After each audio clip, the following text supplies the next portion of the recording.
Once more unto the breach, dear friends, once more. I'll close the wall up with our English dead. In peace, there's nothing so becomes a man as modest stillness and humility. But when the blast of war blows in our ears, then imitate the actions of the tiger. Stiffen the sinews, conjure up the blood, disguise fair nature with hard-favoured rage. Then that's nothing to do with that.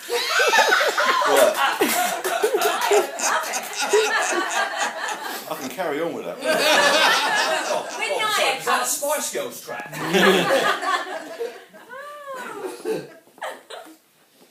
So long ago, so far away, many decades have passed now. Then in Daventry, a new baby was born, a boy named Al. Across Europe, the blackest night, occupied and oppressed. But in Daventry, on that bright day, a mother felt so blessed.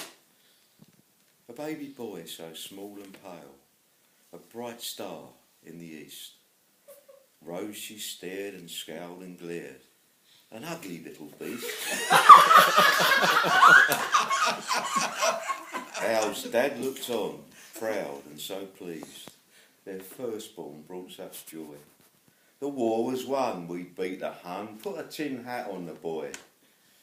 Then late one day they moved away, in Edmonton they'd settle. Al's now a lad, short trouser clad, and keen to show his mettle. So like boys do, school cap askew, he dropped rocks on rats and rabbits. Then fire air guns at passing nuns, knock off their dirty habits.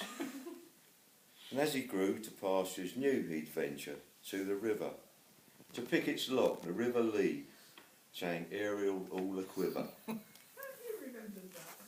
He'd fish and fish for hours on end, result always the same. One small rud, boots full of mud, so some things never change. Later on, as he grew older, football took his attention. Dribbling his game, he got his name in Stowe's programme, got many a mention. Dark Continent he went to play, along with some local lads. Hot and sunny, played hard for the money, played Addy Bayor's granddad. After games on many a session, to Tottenham Royal they'd venture. Just a swift half, then have a laugh with the birds. Perfect thirst quencher. One holiday, Al and his mates in caravan at Jaywick Sands. No one could cook. Al had a look, hung a note in the van, need a hand. Before long a young girl applied, beguiling and so naive. Someone who cooks should have good looks. She wore her heart on her sleeve. An innocent and northern girl who had come down to the smoke, fancied Kenny, Al's mate, but sealed her fate, ended up with the other bloke. Sheffield girl and far from home, her name was Jacqueline. Answers to Jack and won't answer back. He guessed she'd do for him. Actually, originally on that I put good in the sack and won't answer. But actually, then he said to me, no, you can't put that. The start of a great romance, but of things to come a glimmer. While he would booze and have a snooze, she would cook Alan his dinner. Problem for them both back then, travelling was so very dear. From north to south, so from Al's mouth came, you'll have to move down here. Her mum and dad, they're not too sure of this long distance romance. If we lose our girl, it'll be hell. He'll lead her a merry dance. So Alan, he took up the calls and hitched up all of his wagons. Except every map beyond Watford Gap did say, beyond here be dragons. But it became his way of life to Sheffield to see his honey. She'd have to do, can't pull a bird down here for love nor money. One day he got down on his knee, she thought to pop the question. Delighted she blushed, her hopes he did crush, she'd just got indigestion. But finally the two would wed, down south she would move and then along came a girl, big blonde kiss curl. But enough about Alan, it's Kim. Before too long, Paul came along. More mouths to feed, said Al. He'll take after his dad, poor little lad, not if the fates allow. Jackie took work in an office and whilst doing her nails with a file, said to her boss, "It'll be your loss if you don't give my hubby a trial." He was summoned before the big chief, Woolwich no less, a big firm. He begged and he pleaded, weren't really needed. They knew how to make Big Al squirm. They decided to take Alan on. Head of premises, the deal was done.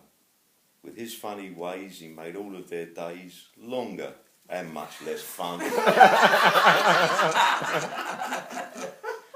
Said Al, 'tis much better than being on cold sites covered in dirt. 1 year became many, he earned pretty penny, made the staff work till they hurt. Retired now, home by the sea, loads of kids, plenty to do.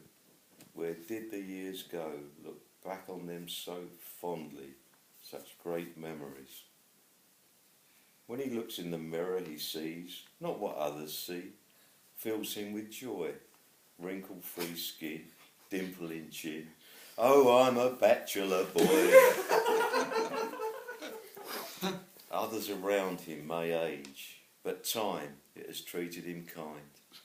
When he meets someone, they ask, "You're our son." It's what he believes in his mind.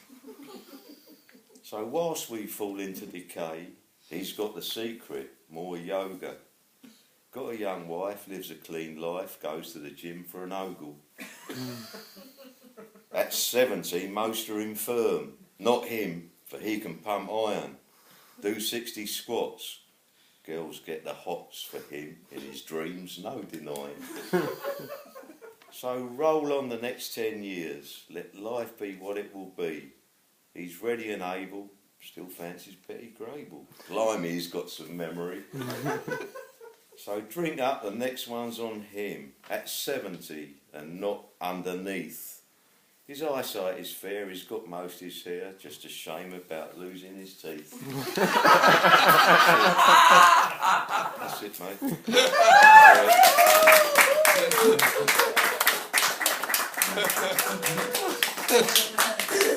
That's excellent. That's amazing. Oh, that was a surprise. Yeah. I met about that. Oh, thank you. That's lovely. He's swinging its way around. I hope not.